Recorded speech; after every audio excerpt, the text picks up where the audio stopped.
Web3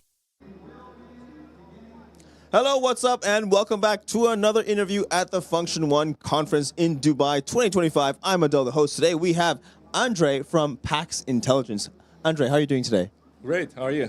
Very well. How has been your experience with this conference so far? Very amazing. There are many companies that do innovative things, especially in the AI field. I've been having great conversations with people here, and looking forward to the next day. And I understand you have a booth here, PAX Intelligence. Tell us a bit about yourself and what brings you here today with your booth. Right, so I'm a CEO and founder of PAX Intelligence. I've been working in cybersecurity for the last 13 or so years. Started off in the army and basically got my experience there and went onto the public market. The approach today with cyber, in my opinion... Just bring the mic a bit closer, sorry. Yes, continue. I'm sorry. So the approach today with cybersecurity is to stop the attack when it's already landed on your computer. Okay. And then how do you remediate the system so that you can continue operations. This way, you're always one step behind the attacker, right? So the attacker leads you and you try to follow him. We try to change that paradigm to predict the attack before it happens, because we have visibility into 900 plus attackers all over the world, and we see who they attacked and how they did so. This way, we can predict, similar to how you check the weather to see if you should wear a coat next week. So the same way you check PAX to see what attackers are likely to target you next and how you can prevent it. Interesting. And when you're talking about attackers, what kind of cybersecurity attacks are we talking here? So there are many types of attacks, mainly differ by motivation. So there are state-sponsored actors, mainly from adversary countries. So, for example, there's an ongoing campaign right now from a Russian-funded APT29 group who are targeting European diplomats. So what they're doing, they're sending a very sophisticated email and picking high VIP individuals and inviting them to a wine tasting event. So when one of the people, he says, oh, that's nice, I would like to go there. When he opens the link leads to an encrypted file. When it is downloaded and decrypted, it basically infects your whole system and your network. And it's completely invisible to the person, right? Wow. So he thinks he's going to taste wine, but the organization is doomed. Wow, interesting. Just from one click, right? Just from one click. And how is that able to do that just from one click? Do you understand the mechanics behind it? Right. So the one click is pretty, let's say it's pretty common right now, but there are new types of attacks, zero-click attacks. They don't require anything. So, for example, there are companies like NSO and others that do zero-click attacks.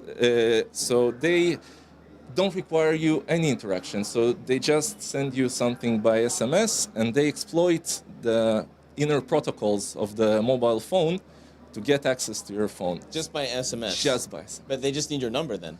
Yes. Wow. This is the most advanced. This is not very common today, but it does exist. It does exist. How can you prevent against that? So against that, you would need to make full isolation. So today, most politicians, especially in the US, they don't store any sensitive information on their phones. They usually have a couple of phones. And when they do, it's very important, the posture, right? So you need training. You need to make people aware that these risks exist. And when you are aware that this risk exists, then you can make the right moves to prevent it beforehand. Mm-hmm. But the most important thing is awareness, because nobody can stop you from clicking the malicious link. If you made this mistake, it's already bad. It's already bad. Wow. Wow. The zero clicks thing is a really concern. It's a real concern. Yeah. Because you can't do anything about it. Once they know your number, they send you an SMS. Yeah. They now have infiltrated your phone. Is the only option now to throw away the phone? So you would need to do more, right? Because probably it got compromised more than the phone, and maybe your contacts got compromised, or maybe your suppliers got compromised, and then they will try to make financial gain sometimes, right? So if they know that one of your suppliers is expecting an order, they can do deep fakes and basically pretend they're someone else, and they have your number, they have their number, they see the text history.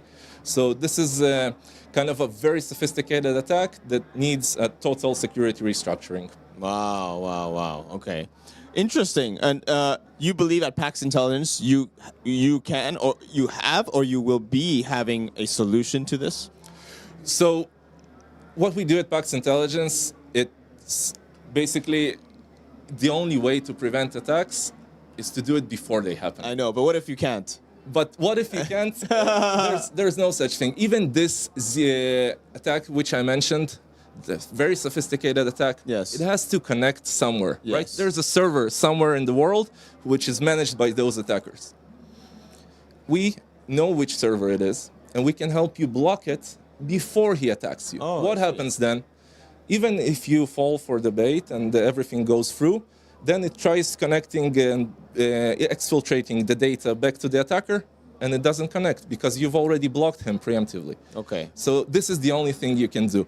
If you would be without PAX and you would be in the middle of an attack, you would have to disconnect computers, isolate hosts, call up an incident response team. It's basically Mayday. But if you had PAX, you would just block it immediately, and it would be okay. Okay, so everybody should have PAX. Yes. And everybody should block Yes. all those servers. All of the attackers' infrastructure, for sure. For sure. So how is PAX Intelligence available for retail or only B2B clients? So up until now, we've proven our product with government agencies. We've worked with the government in Israel, and we recently closed the deal with a large government agency in Singapore. Okay. And so these are very attacked, and as I've mentioned, many of the attacks are nation-state actors. So this helped us reach maturity. Yes. And right now we're focused also on providing the services to enterprises, mainly healthcare, fintech, the most attacked sectors. Okay. But will you expand to allow everyday users be able to access PAX Intelligence? So I wouldn't say it's a product for end users. Oh, I see.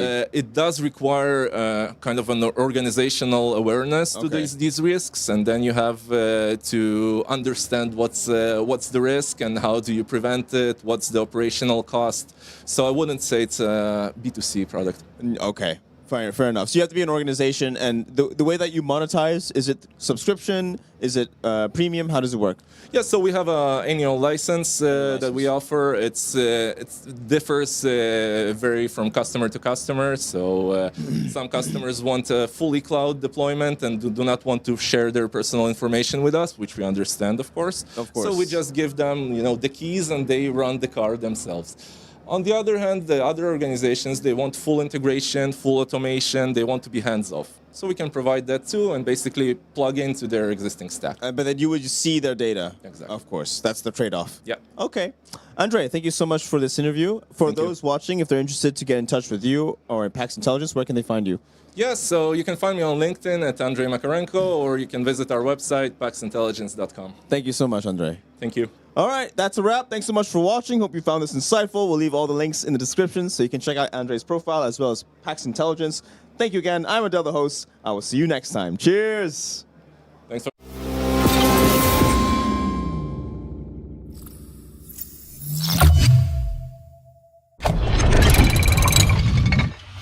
Web3 TV.